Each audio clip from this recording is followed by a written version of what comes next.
Okay, so I want to speak about an important issue which is connected to the migrant crisis in Europe. The refugee crisis in Europe, let's just call it what it is now because this term migrant crisis is actually misleading. The vast majority of those that we are seeing, I think it's fair to say, are refugees. They're escaping from heinous situations, the civil war in Syria especially, but also the dictatorship in Eritrea and the war in Libya, wars in Libya and Yemen. The BBC has posted an article which says this viral photo falsely claims to show an ISIS fighter posing as a refugee. And basically, it's from down on Facebook. I've just checked out to see the context, and it shows two guys. One is an armed fighter, purporting to be an ISIS fighter with a beard and a gun. The other shows a guy in a green t-shirt, sunglasses, purporting to be a refugee. Now, the person who posted this link, Peter Lee Goodchild, is trying to make a point here that the first photo is an ISIS fighter and the second photo is the same man. Admittedly, there is a similarity. The second man is clean shaven, but they have a similar facial structure and similar height and so on. Only one problem: they're not the same man. The second photo is actually of an FSA fighter, Free Syrian Army fighter, who risks his life in Aleppo fighting Islamic State. Um, and I think I'm happy the BBC, well, happy is maybe not the right word, but I think it's good that the BBC is exposing this sort of reckless behaviour. So anyway, I went to this guy, Peter Lee Goodchild, his page to see the context, to see what sort of things that see what he was all about. And it was kind of predictable. His user photo is a picture of a toilet roll with the EU flag all over it. It's clearly vociferously anti-EU, and you know what? That's fine. That's down to opinion, but looking through his posts, there's definitely a lot there that suggests there's far right aspects to the sort of crap that he's coming out with. Now I say this because I want to talk about the far right. Um, one thing that the far right always do is, firstly, they deny that they are far right, and they do this in the pretext of talking about political correctness. This is a very important thing because it's something I've criticised myself. Um, and they also do it in the sense of right versus left. So they sort of raise this thing whereby if you criticise them, then you must be a bleeding heart liberal lefty who just wants unlimited immigration and is turning a blind eye to Islamist terror. Well, I absolutely recognise the threat from Islamist terror, and I don't believe in unlimited immigration, nor am I uncritical of the EU. But I am still very, very wary of the likes of Britain First, the EDL, and so forth. I'm not going to say this guy is associated with those organisations because I don't know, but certainly he has an endless stream of rants about Muslims and about the EU, those two subjects in particular. Now that he has been exposed, I think people should be very wary of Peter Lee Goodchild. Um, he hasn't even bothered taking it down. So if this was an honest mistake, then the responsible thing to do would have been to take it down. He hasn't even bothered doing that. So this guy has vilified a man who risks his life fighting IS, and he's saying that the guy is an IS fighter. That to me is despicable. Um, and I'm seeing a lot of this online. I've seen it a lot on forums, for example. Yesterday, some guy came out with a conspiracy theory that because Channel 4 had a report on the warm reception that the refugees were getting in Dortmund, Germany, somehow an anti-British conspiracy. Um, by Channel 4. Um, well, I personally think Channel 4 has been a lot more responsible in its reporting than the likes of the Daily Express. It's interesting, the tabloids have changed the tune somewhat in recent days. Um, if you've heard the expression crocodile tears, I think that very much applies. Even they know that they can't be so low as to continue to demonize refugees in light of that little boy found washed up on the beach in Turkey. I mean, I made a video criticizing the style of reporting that the tabloids use. Now, in recent days, the Daily Mail, for example, has had photos where they try to give the impression that they're sympathetic and they actually care about what's going on. These are blood and soil nationalist papers that really are defined by rank hypocrisy. You know, have they will bleat about the plight of the refugees on the front cover. Then on page 3, they'll scaremonger about the number of refugees that we're going to take. Now, the figure is 20,000. The United Kingdom has a population of 64 million. If you do the math, that is barely anything. That works out at the very most a few hundred per major city. Um, and I think it's well, I'm not going to speak about the tabloids too much because I've already made clear the views on that. Let's just say that I don't believe they're consistent, but I just believe that they really care. Um, the argument this guy was making was that there is Islamists among the refugees. In fact, he is outright questioning if these people are refugees at all. He's claiming they're economic migrants. You can get an impression of the sort of position he takes on things from his rants on his timeline. I challenge him because I think this is dangerous to spread false information. Um, and this is what the far right does.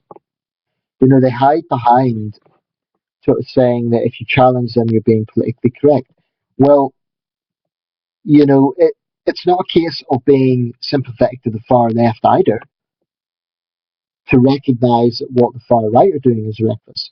So, for example, saying there is no Islamist threat, which is a position that the hard left seems to take. They do have their head in the sand on this, and they had a shameful response to the paedophile abuse scandal in the north of England.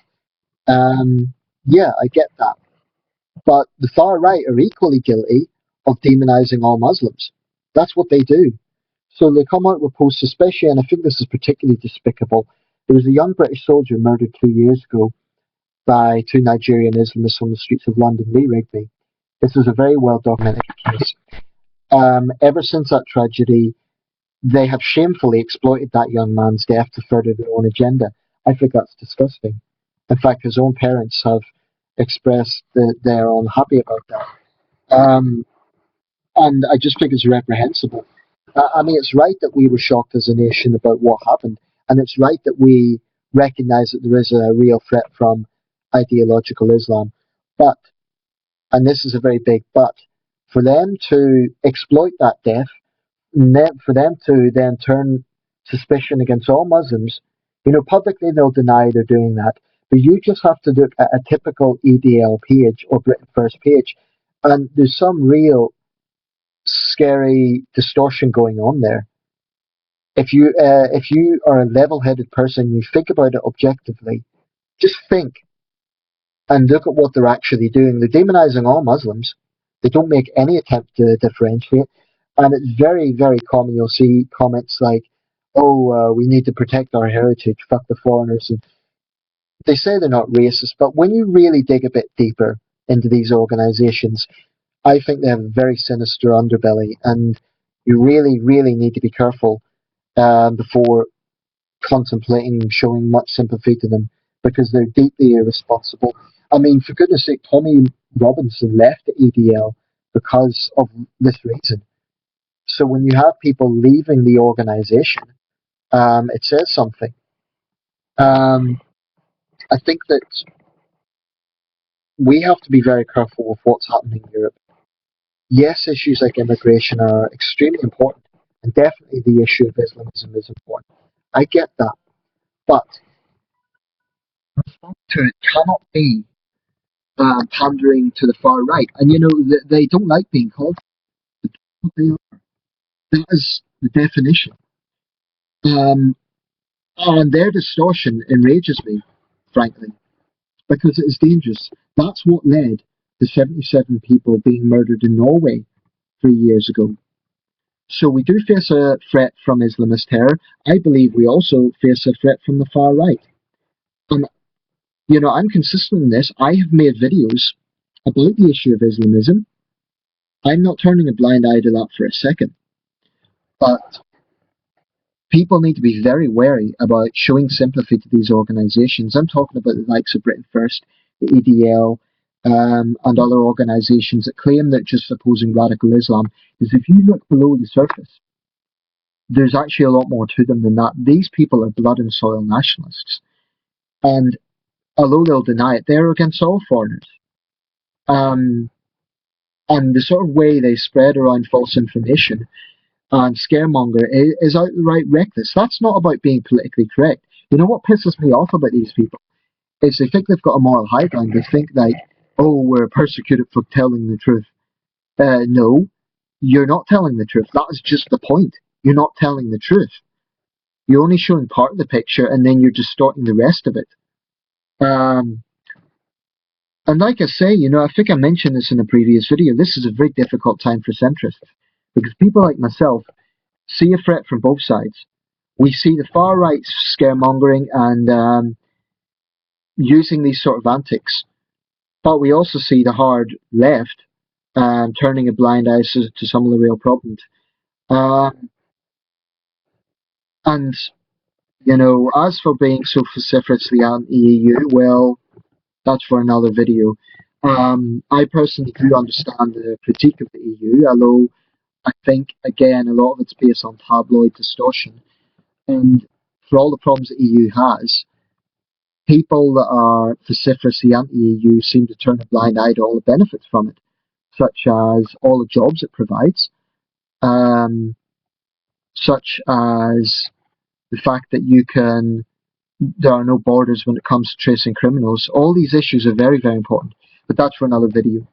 Anyway, all I'm going to say here is this isn't about ignoring the threat from Islamism, but it is about the the reprehensible lack of humanity these people are demonstrating to the worst humanitarian crisis that Europe has seen since World War II. And it frankly sickens me to the core. One woman came out with this statement last night, like, oh, why is it all young men? Firstly, that isn't factually true. Secondly, a lot of these men already have families in the West who have already been resettled here and they are then following on from them. I think it's reprehensible that they think they can judge someone's personal situation when they know fuck all about it. It really makes me angry. And I'm not naive. I know there may be a few bad eggs that come through the system. For example, I would definitely say no to anyone who's used violence against lorry drivers or anything like that. I've made that clear before. And certainly there needs to be vetting of potential Islamists and so forth. But these people are not economic migrants, they are refugees. And it just sickens me the absolute lack of humanity I'm seeing from some of my countrymen and women. Having said that, to people watching this, I want to make it clear that many Britons do have compassion, and I am actually proud as a European to see the compassion from my fellow Europeans. People shouldn't judge countries based on the actions of the governments. So I want to make it clear that not all Britons and not all Hungarians are unpleasant people who are heartless. That's not the case. Germany has come across very well in all of this, but make of that what you will. Clearly, we cannot have this endless flow of immigration. I get that. Um, even wealthy countries clearly cannot cope with this in the long term. But in the short term, I do believe that we need to help. I do believe that there needs to be a bombing campaign against ISIS in Syria. Will it make everything better? Probably not. But I can't see any other option. There's no easy answers to this. And I made another video about the Syrian crisis. I think I made a video yesterday about Russian hypocrisy, and I stand by that. Anyway, that's a few of my thoughts on the latest developments. Heartbreaking to see what's happening, But it is equally heartbreaking to see the utter callousness and stupidity of some of the comments out there. Um, but that's matched with a lot of human decency.